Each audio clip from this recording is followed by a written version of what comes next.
إن الحمد لله نحمده ونستعينه ونستغفره ونعوذ بالله من شرور أنفسنا وسيئات أعمالنا من يهد الله فلا مضل له ومن يضلله فلا هادي له أشهد أن لا إله إلا الله وحده لا شريك له وأشهد أن محمدا عبده ورسوله لا نبي ورسول بعده قال الله تعالى في كتابه الكريم أعوذ بالله من الشيطان الرجيم يا أيها الذين آمنوا اتقوا الله حق تقاته ولا تموتن إلا وأنتم مسلمون وقال أيضا يا أيها الذين آمنوا اتقوا الله وقولوا قولا سديدا يصلح لكم أعمالكم ويغفر لكم ذنوبكم ومن يطع الله ورسوله فقد فاز فوزا عظيما فإن أصدق الحديث كتاب الله وخير الهدي هدي محمد صلى الله عليه وسلم وشر الأمور محدثاتها فإن كل محدثة بدعة وكل بدعة ضلالة وكل ضلالة في النار. Alhamdulillah, kita bersyukur kepada Allah Subhanahu wa taala. Allah masih memberikan kepada kita taufik dan hidayahnya sehingga kita masih bisa menjalankan ketaatan kepada Allah Subhanahu wa taala. Allah juga masih memberikan kepada kita kesehatan dan kesempatan untuk senantiasa menambah bekal untuk kehidupan setelah kematian kita.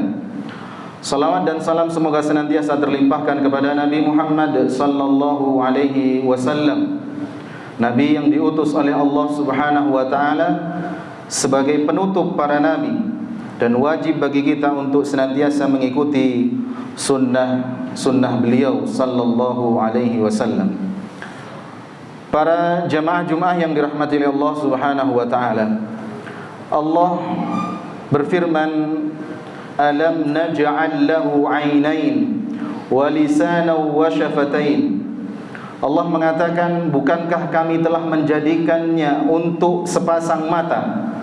Allah memberikan kepada kita nikmat sepasang mata, wa lisanan, dan lidah atau lisan, wa syafatain, dan sepasang bibir.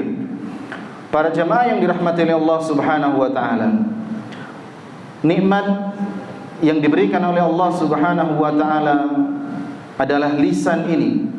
Nikmat besar yang diberikan oleh Allah Subhanahu wa taala kepada kita. Dan kita semua akan dimintai pertanggungjawaban atas nikmat tersebut, yaitu nikmat lisan dan dua bibir ini akan dimintai pertanggungjawaban oleh Allah Subhanahu wa taala. Bahkan Allah Subhanahu wa taala menegaskan dalam surat Qaf, Allah berfirman, ma yalfidhu min qawlin illa ladaihi raqibun atid. Kata Allah, tidak ada satu kata pun, satu lafaz pun yang diucapkan, yang keluar dari lisan kita, melainkan di sisinya ada malaikat pengawas yang mencatat setiap kata yang keluar dari lisan kita. Apapun yang keluar dari lisan kita pasti tercatat, pasti dicatat oleh malaikat yang ditugaskan oleh Allah Subhanahu wa taala mencatat ucapan-ucapan kita. Tidak akan ada yang tertinggal, tidak ada kata-kata yang keluar dari lisan kita kemudian terlewat dan tidak dicatat oleh malaikat tersebut. Seluruhnya yang keluar dari lisan kita, satu lafaz, satu kata, pasti tercatat dan dicatat oleh malaikat yang ditugaskan oleh Allah Subhanahu wa taala. Maka hati-hati para jamaah yang dirahmati oleh Allah Subhanahu wa taala dengan lisan kita ini, dengan segala sesuatu yang kita ucapkan. Maka Rasulullah sallallahu alaihi wasallam pada satu hari pernah ditanya oleh sahabat yang lain. Hadisnya hadis hasan yang diriwayatkan oleh Imam Bukhari dalam Adabul Mufrad. Beliau ditanya, "Wa ma aktsaru ma yudkhilun nar?" Sahabat bertanya, "Wa ma aktsaru ma yudkhilun nar?" Apa perkara yang banyak menyebabkan manusia ini masuk neraka? Maka Rasulullah sallallahu alaihi wasallam menjawab, al-ajwafan, dua lubang. Dua lubang ini yang paling banyak menyeret manusia masuk ke dalam neraka jahanam, yaitu al-famu wal farju, lisan kita, mulut kita ini, dan kemaluan kita. Maka dua hal tersebut adalah hal yang paling banyak menyebabkan manusia masuk ke dalam neraka jahanam. Jadi sekali lagi perhatikan betul hadis tersebut, bagaimana ancaman dari Allah Subhanahu wa ta'ala tentang lisan, tentang dosa-dosa lisan ini. Maka kita lihat sesuai dengan faktanya, sesuai dengan keadaan yang kita alami sekarang ini. Memang kebanyakan dosa-dosa kita ini, disadari atau tidak, diakui atau tidak, kebanyakan dosa-dosa kita ini berkaitan dengan orang lain. Kebanyakan dosa-dosa kita ini berhubungan dengan orang lain, terkait dengan orang lain, terutama dosa yang keluar dari lisan kita. Penyebabnya apa para jamaah yang dirahmati Allah Subhanahu wa ta'ala? Karena kita ini terlalu banyak tahu tentang urusan orang lain.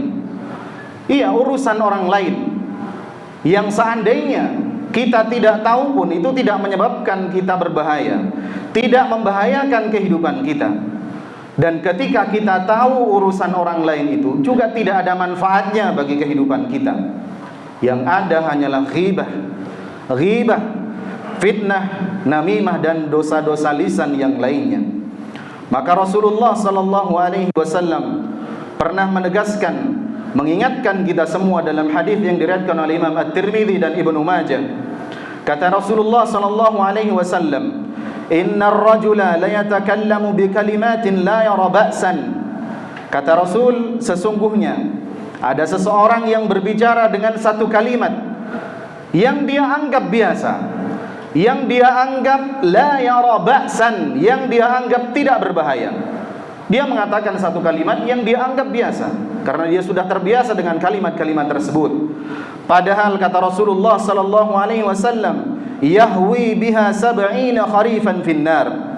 Tapi dengan sebab kalimat tersebut, dengan perkataan-perkataan tersebut, dia terjerumus, dia terjungkal ke dalam jahanam selama 70 tahun lamanya, hanya karena satu kalimat yang dia tidak berhati-hati dengan lisannya. Maka sekali lagi para jamaah yang dirahmati Allah Subhanahu wa ta'ala, jaga lisan kita, terutama yang berkaitan dengan kehormatan orang lain. Misalkan yang diatur oleh Allah Subhanahu wa ta'ala dalam surat An-Nur yang berkaitan dengan hak orang lain. Dalam surat An-Nur ayat 4 sampai ayat 5, kemudian ayat 23 sampai ayat 25, Allah Subhanahu wa ta'ala menjelaskan semua tentang misalkan dosa lisan tersebut ketika menuduh saudarinya berzina. Kata Allah Subhanahu wa ta'ala, ketika ada seseorang mengatakan bahwa si fulan telah berzina, maka wajib baginya untuk mendatangkan 4 orang saksi. 4 orang saksi laki-laki yang melihat langsung perzinahan tersebut. Wajib mendatangkan 4 orang saksi. Kalau tidak mendatangkan 4 orang saksi, apa kata Allah Subhanahu wa ta'ala? Dia dicambuk 80 kali di punggungnya. Dia didera 80 kali di punggungnya. Hanya berkaitan dengan dosa lisan, dengan kehormatan orang lain. Apakah hanya dicambuk 80 kali? Tidak. Dia tidak diterima persaksiannya selama-lamanya. Tidak akan diterima persaksiannya. Dia ditetapkan oleh Allah Subhanahu wa ta'ala sebagai orang yang fasik. Dia dilaknat oleh Allah di dunia dan di akhirat. Kemudian di akhirat nanti dia akan diberikan azab yang keras. Bahkan diceritakan para jamaah yang dirahmati oleh Allah Subhanahu wa ta'ala dalam hadis yang diriwayatkan oleh Imam Al-Bukhari dalam hadis yang panjang, ketika Rasulullah sallallahu alaihi wasallam diajak oleh malaikat Jibril alaihissalam, kemudian ditampakkan azab kubur. Ditampakkan azab kubur. Kemudian Rasulullah sallallahu alaihi wasallam melihat salah satu penghuni kubur ditarik mulutnya, dirobek mulutnya oleh malaikat yang menyiksanya sampai ke belakang. Rahangnya robek sampai di belakang. Kemudian Rasulullah sallallahu alaihi wasallam bertanya tentang orang itu. Maka Jibril menjelaskan, Ammal ladzi ra'aitahu yushaqqu shidquhu, adapun yang kau lihat yang dirobek rahangnya, fakadzabun yuhadditsu bil kadzbah, dia adalah orang pendusta yang membuat isu.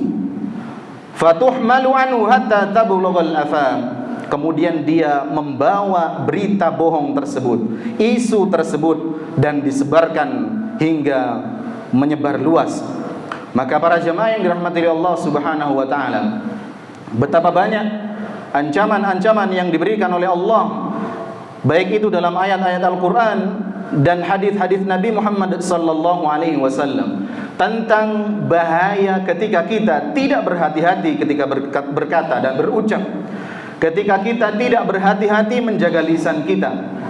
Maka semoga Allah Subhanahu wa taala memberikan taufik kepada kita agar kita lebih bisa menjaga lisan kita. Aqulu qouli hadza wa astaghfirullahu li wa lakum. Innal hamdalillah nahmaduhu wa nasta'inuhu wa nastaghfiruh wa na'udzu billahi min shururi anfusina wa sayyiati a'malina. Man yahdihillahu fala mudilla lahu wa man yudlilhu fala hadiya lahu. Asyhadu an la ilaha illallah wahdahu la syarika lah wa asyhadu anna Muhammadan abduhu wa rasuluh. Maka sekali lagi kami nasihatkan terutama bagi yang berbicara bahwa menjaga lisan itu adalah sangat penting. Lisan yang diberikan oleh Allah Subhanahu wa taala adalah satu kenikmatan yang ketika kita gunakan kenikmatan tersebut untuk kebaikan-kebaikan, maka lisan akan membawa kita ke dalam surga Allah Subhanahu wa taala. Akan tetapi ketika lisan yang diberikan oleh Allah Subhanahu wa taala tidak kita kendalikan, tidak kita jaga, maka lisan akan membawa dan menyeret kita ke neraka jahanam. Maka sebagaimana yang pernah disampaikan bahwa apa yang kita ucapkan, apa yang keluar dari lisan kita menunjukkan bagaimana kadar keimanan kita kepada Allah Subhanahu wa taala. Rasulullah sallallahu alaihi wasallam bersabda, "Man kana yu'minu billahi wal yawmil akhir falyaqul khairan aw liyasmut." Barang siapa yang beriman kepada Allah dan hari akhir, maka berkatalah yang baik, maka berkatalah yang benar, maka berkatalah yang jujur. Kalau enggak bisa, maka sebaiknya aw liyasmut, maka diamlah. Dan itu adalah ukuran keimanan seorang muslim. Semakin baik, semakin jujur, semakin benar yang diucapkan, maka semakin tinggi keimanannya kepada Allah dan hari akhir. Dan semakin dusta, semakin rusak apa yang dia ucapkan, maka semakin tipis keimanannya, semakin rendah keimanannya kepada Allah dan hari akhir. Maka sekali lagi jaga lisan kita. Para jamaah yang dirahmati Allah Subhanahu wa taala, jangan kita ini berbicara tentang sesuatu yang tidak kita ketahui. Dan jangan semua yang kita ketahui kita bicarakan. Jika kita tahu tentang sesuatu, maka tidak semua yang kita ketahui itu kita bicarakan di mana-mana. Dan jika kita tidak tahu tentang sesuatu, tentang satu perkara, tentang satu khabar, tentang satu berita, maka kita jangan pernah ikut-ikut berbicara tentang berita tersebut sampai kita benar-benar tahu dan faham tentang berita tersebut. Maka sekali lagi semoga Allah Subhanahu wa taala memberikan taufik kepada kita agar kita menjadi manusia yang bisa mengendalikan lisan kita, dan semoga nikmat yang diberikan oleh Allah yaitu lisan ini bisa membawa kita masuk surga Allah Subhanahu wa taala. Innallaha malaikatahu yusalluna 'alan nabi ya ayyuhalladzina amanu sallu 'alaihi wa sallimu taslima. Allahumma salli 'ala Muhammad wa 'ala ali Muhammad kama sallaita 'ala Ibrahim wa 'ala ali Ibrahim innaka Hamidum Majid. Wa barik 'ala Muhammad wa 'ala ali Muhammad kama sallaita 'ala Ibrahim wa 'ala ali Ibrahim innaka Hamidum Majid. Allahumma arinal haqqa haqqan warzuqna ittiba'ah wa arinal batila batila warzuqna ijtinabah. Allahumma inna na'udzu bika min ilmin la yanfa' wa min qalbin la yakhsha' wa min nafsin la tashba' wa min da'watin la yustajabu laha.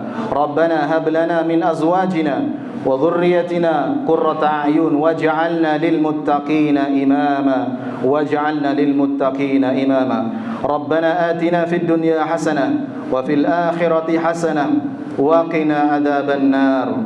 Subhana rabbika rabbil izzati amma yasifun wa salamun alal mursalin walhamdulillahi rabbil alamin wa la dzikrullahi akbar.